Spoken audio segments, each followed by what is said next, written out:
recording.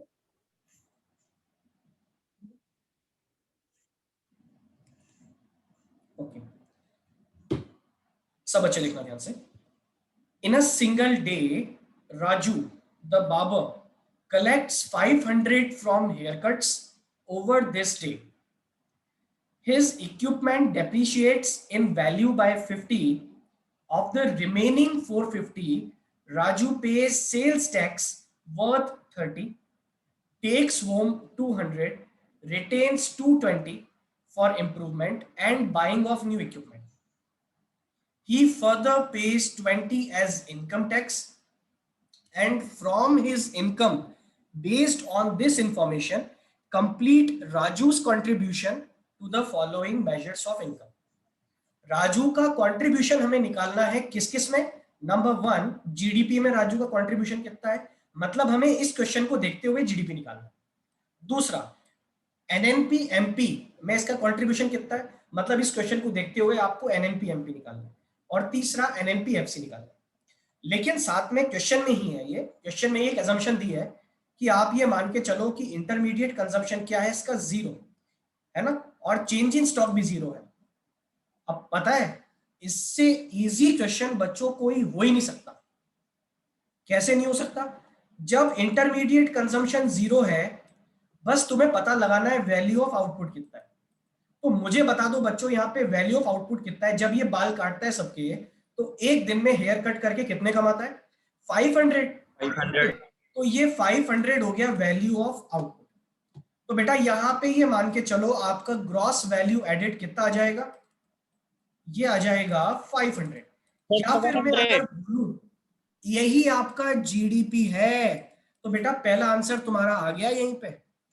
बाकी information किसी काम की नहीं है कि आउटपुट का वो क्या क्या करता है। मुझे बताओ कि आउटपुट का आप क्या क्या करते हो, क्या हमारे वैल्यू एडेड मेथड में किसी काम का है क्या? No, हमें आउटपुट से और इंटरमीडिएट कंजम्पशन से मतलब है ना।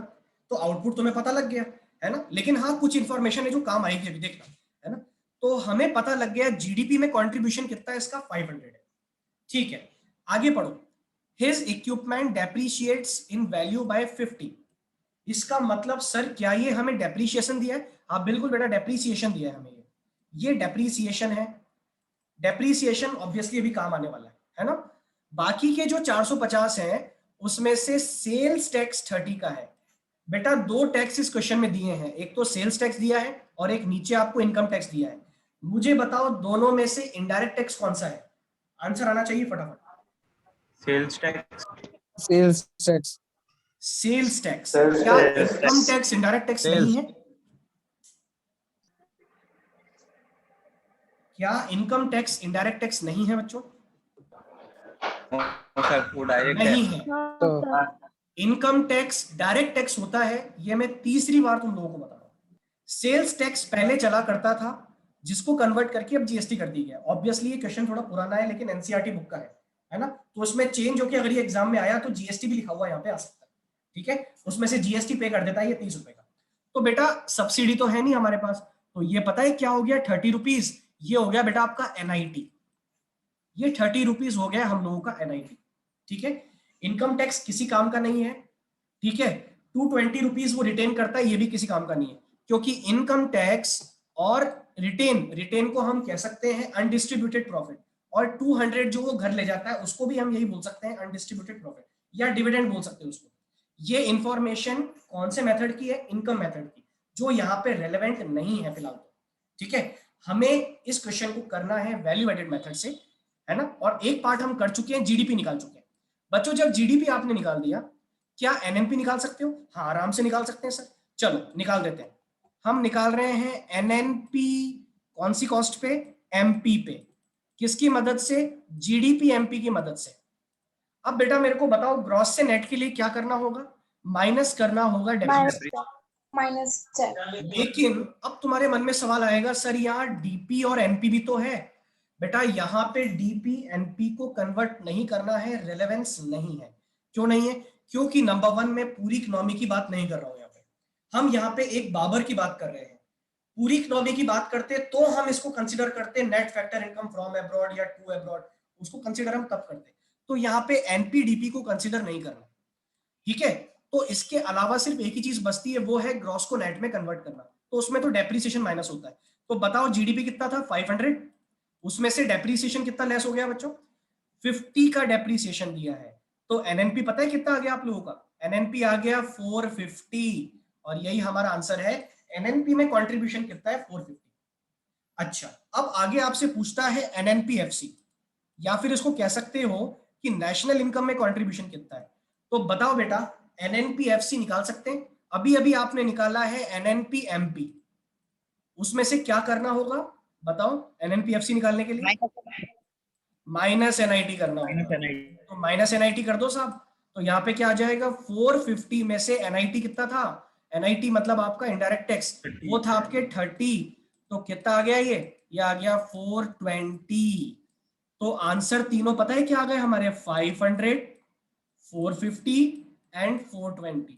खोदा पहाड़ निकली चुईया, और वो भी मरी हुई सी। देखो कितना बड़ा क्वेश्चन था, लेकिन आंसर कितना आसान है। लेकिन ये वही कर सकता है जिसके कॉन्सेप्ट क्लियर हो और जिसको बातें समझ में आती हो और जो खुद को कंफ्यूज ना करता हो। ऐसे बच्चे भी होते हैं जो खुद को कंफ्यूज कर लेते हैं, अरे भैया बाकी इंफॉर्मेशन इस मेथड की है ही नहीं, मुझे बताओ इनकम टैक्स इस मेथड का है क्या, नहीं है। रिटेन्ड अर्निंग मतलब अनडिस्ट्रीब्यूटेड प्रॉफिट इस मेथड का नहीं है। क्या 200 रुपए जो डिविडेंड बांटा, क्या वो इस मेथड का है, घर ले जाने वाला, वो भी नहीं है। ये तीन इंफॉर्मेशन इस इनकम मेथड की है, इस मेथड की है ही नहीं, तो हम काम में ही नहीं लेंगे इसको, है ना। बची बात डीपी में एनपी चेंज करना, तो डीपी एनपी तब होता है जब पूरे इकोनॉमी की बात होती है, पूरी इकोनॉमी की बात यहाँ पे हो ही नहीं रही है, बाकी तो सब बच्चों का खेल। बोलो क्या सबके क्वेश्चन समझ में आ गया ये, यस और no? Yes, sir. Yes, sir. किसी के मन में कोई डाउट? अब मैं आ जाता हूँ लास्ट। No, अच्छा बेटा ध्यान रखना, इसका सॉल्यूशन मैंने किया नहीं है ना। तो अगर तुम लोग चाहो तो इसका स्क्रीनशॉट ले लो, लेना चाहो तो ले लो, ये जो भी स्क्रीन पे हो रहा है ना, स्क्रीनशॉट ले लो इसका। और अगर किसी को प्रॉब्लम आती है रिकॉर्डिंग डाल दूंगा, है ना, फटाफट से रिकॉर्डिंग ऑन करना, उसको देख के लिख लेना सॉल्यूशन, है ना, अपने अकॉर्डिंग। मैं बता चुका हूँ कैसे होना है, ठीक है। अब जल्दी से 2 मिनट में हम फटाफट से ये क्वेश्चन देख लेते हैं जो उस दिन मैंने करवाया था, एक बार और करवा रहा हूँ। सभी लोगों का ध्यान स्क्रीन पे होना चाहिए, फटाफट देख लो उसको, ठीक है। अच्छा क्लास है ना अभी आप लोगों की? Yes, sir. Yes. अरे यार थोड़ा जल्दी कर लेते हैं चलो, वरना फिर मैम को प्रॉब्लम होगी। फटाफट देख लो बेटा, ये क्वेश्चन ऐसा था, मैं आपको बताता हूँ, और टेबल वैसे ही बनाता हूँ ताकि क्लियर हो जाए। पहले लिख दिया मैंने फर्म, फिर लिख दिया मैंने वैल्यू ऑफ आउटपुट, फिर लिख दिया मैंने इंटरमीडिएट कंजम्पशन, और फिर लिख दिया मैंने वैल्यू एडेड, ठीक है। अब देखो फर्म यहाँ पे एक तो है पी, एक है बेटा क्यू, ठीक है। आर को मैं कंसिडर यहाँ पे नहीं करूंगा, है ना, क्योंकि वो नहीं आ रहा है। देखो सबसे पहला ट्रांजैक्शन क्या है, पी ने क्यू को गुड्स बेचा है। बेटा कितने में बेचा है नहीं पता, पी ने क्यू को गुड्स बेचा है। आगे पढ़ो, वही तो निकालना है हमको कि भाई पी ने क्यू को कितने में बेचा। मतलब अगर मैं बेटा आपसे बोलूं आपको निकालना क्या है, आपको वैल्यू ऑफ आउटपुट निकालना है पी के लिए, यही पूछा जा रहा है हमसे। आगे पढ़ो, Q sales output to R, और ये Q किसको बेचता है, R को बेचता है। ये हमें बता दिया कि ये 600 है, बहुत अच्छी बात है, ये 600 है। आगे पढ़ो, इसके बाद है काम की information, Q's value added is 1/2 of P's value added. जो Q का वैल्यू एडेड है वो 1/2 है P के वैल्यू एडेड का। अभी दोनों ही नहीं पता हमें, कम से कम एक पता लग जाए तो दूसरे को निकालेंगे, लेकिन अभी दोनों ही नहीं पता। आगे पढ़ो, assuming P's value of input are 0, P का इनपुट 0 है, तो P का इनपुट बच्चों लिख दिया यहाँ पे हमने 0, P का इनपुट लिख दिया 0, ठीक है। अब यहां से क्वेश्चन स्टार्ट होता है। देखो हमें क्वेश्चन में कैलकुलेट क्या करना है बच्चों, हमें क्वेश्चन में कैलकुलेट करना है P का आउटपुट। तो जो कैलकुलेट करना है उसको x अज्यूम कर लो ना, तो इसी को मैंने अज्यूम कर लिया x। सभी लोग ध्यान से देखना, जब वैल्यू ऑफ आउटपुट x है तो मुझे बताओ इसका वैल्यू एडेड कितना आ जाएगा, x माइनस 0, मतलब ये भी आपका X. बेटा x आ जाएगा। यस और नो, क्या यहां तक सबको बात क्लियर है? Yes, sir. Yes, sir. Yes, sir. अब देखो सब लोग ध्यान से देखना, जो वैल्यू ऑफ आउटपुट था P का, सब लोग मेरी बात से एग्री करना, यस और नो बोलना। जो आउटपुट था P का, अरे वही तो इनपुट होगा Q का, तो ये भी तो x हो जाएगा। यस और नो, मैं सही कह रहा हूं? Yes, Yes, sir. sir. ठीक है, यही इनपुट हो जाएगा आपके Q का। अब देखो अगर बेटा मैं तुमसे बोलूं कि वैल्यू एडेड कितना होना चाहिए क्यू का, तो तुम लोग बोलोगे सर क्यू का वैल्यू एडेड कायदे से कितना होना चाहिए, 600 माइनस एक्स। यस और नो, यही होना चाहिए ना, 600 माइनस एक्स, Yes, sir. यही होना चाहिए। लेकिन एक रिलेशन हमें क्वेश्चन में और दिया है।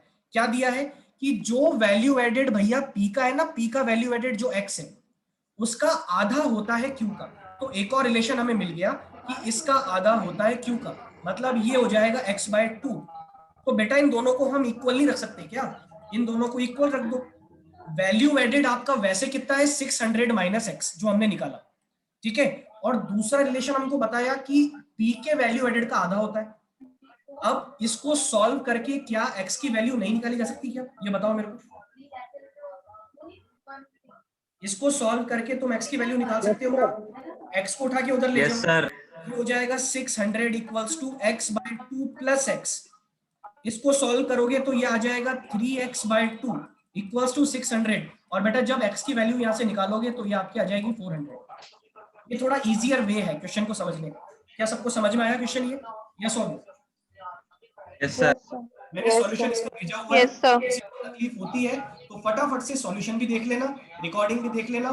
मेरी तरफ से unit number 1 chapter number 4 finish हो गया है बच्चों आज, ठीक है।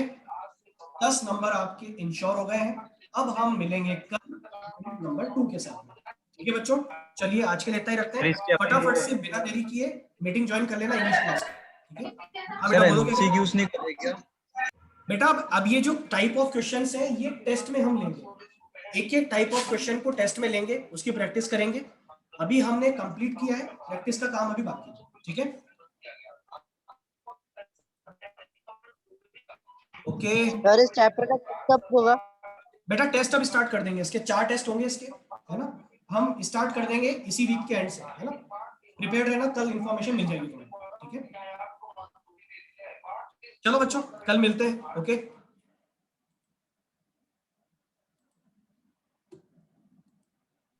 Thank you sir. Bye, sir. Thank you. Bye बच्चों, मोस्ट वेलकम।